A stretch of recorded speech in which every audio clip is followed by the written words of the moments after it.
calculating risk. So this tutorial flows on directly from the previous one, and if you skip the mathematics at the end of the previous tutorial, then not a worry, because right now I will show you the result that we got in the previous tutorial and we'll pick up from there. So the result that we got was that pip value is always equal to lots times 10 and is measured in units of quoted currency. What this means is that if your currency moves a certain number of pips, and you have a transaction in the market at the time which has a volume of equal to lots, where lots is the variable in our equation, then the value of every single pip will be equal to the number of lots in your transaction times 10, and it will be measured in units of quoted currency. So if you're trading the euro dollar and you're in the market with one lot, then every time the currency moves one pip in your favor, you're earning 1 times 10 equals to 10 units of quoted currency, and in this case the quoted currency is dollars. So every time the currency moves in your favor, you're earning $10. If you're in the market with a transaction with a volume of 10 lots, then every time the currency moves in your favor, you're earning $100. So that's a very simple concept, and this is a very powerful formula for you to remember and for you to use in your trading.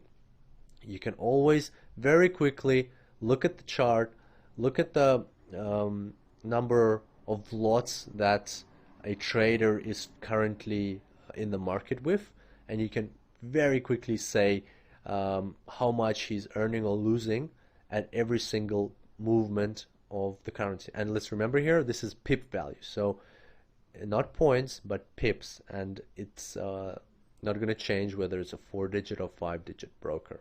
It's always 0.0001. Okay, so now we're going to create an even more powerful formula out of this, and it'll be very simple. We're going to create a formula to calculate our risks on the Forex market. So let's look at a very intuitive formula.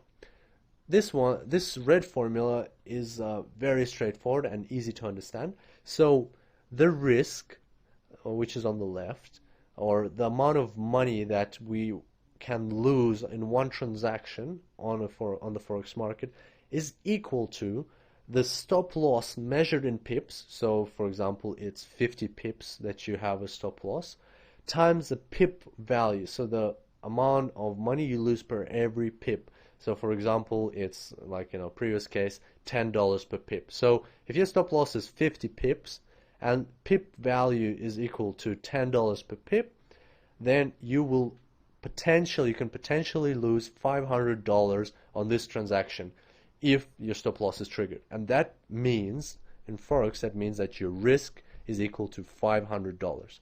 So basically in this case, risk is the max amount of money you can lose on this particular transaction.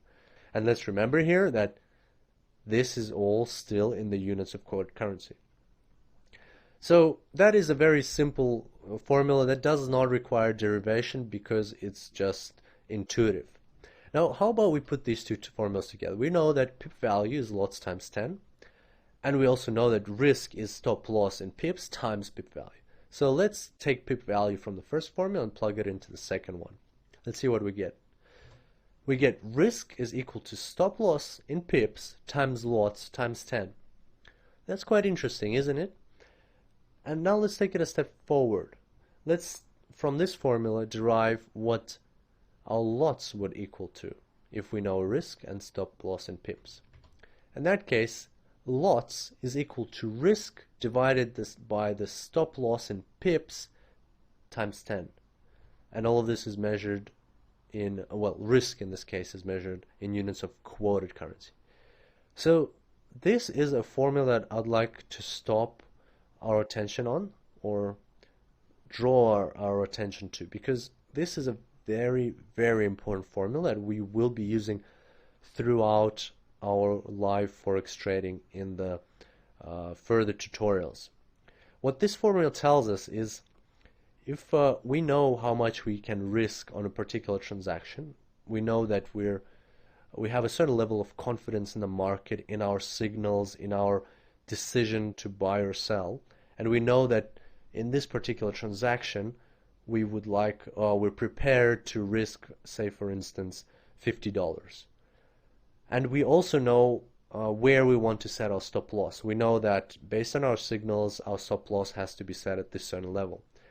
Then from that, we can derive the amount of lots that we have to enter the market with. So all you have to do is you take your risk, the amount of money that you're prepared to lose in a particular transaction if the market goes against you, and you divide that by the number of pips in your stop loss, multiplied by 10, and that will give you the amount of lots you should enter the market with. And that's very powerful because that's the way you control your risks. It's wrong when a trader first thinks, oh, I'm going to enter the market with 1 lot or 10 lots or 0.5 lots. You can't possibly think that way. You should always first think how much you're prepared to lose if the market does go against you, and that should be a function of your confidence in your trade, confidence in your signals, whether you're trading with the trend or against the trend, and so on. And then you have to also know where your trading system is telling you to set your stop loss. And that's the exact order in which these things done. A lot of traders get it wrong, and they first think, oh, I'll trade with this amount of lots, and where should I set my stop loss? No, you should first think of how much you're willing to lose if everything goes against you, then where you're setting your stop loss, and then you'll get your lots using this formula. Now, an important thing to remember is that risk in this case is calculated in units of quoted currency. So in a lot of cases when the American dollar is the quoted currency and your account is in American dollars, then the quoted currency will be the currency on your account and will be American dollars. But if you're trading a currency pair where the quoted currency is not American dollars, remember that you also have to convert your thinking. You'll be thinking of how much you're prepared to lose in your account balance currency, which is most likely American dollars, and then you'll need to convert that to the quoted currency and then plug it into the formula.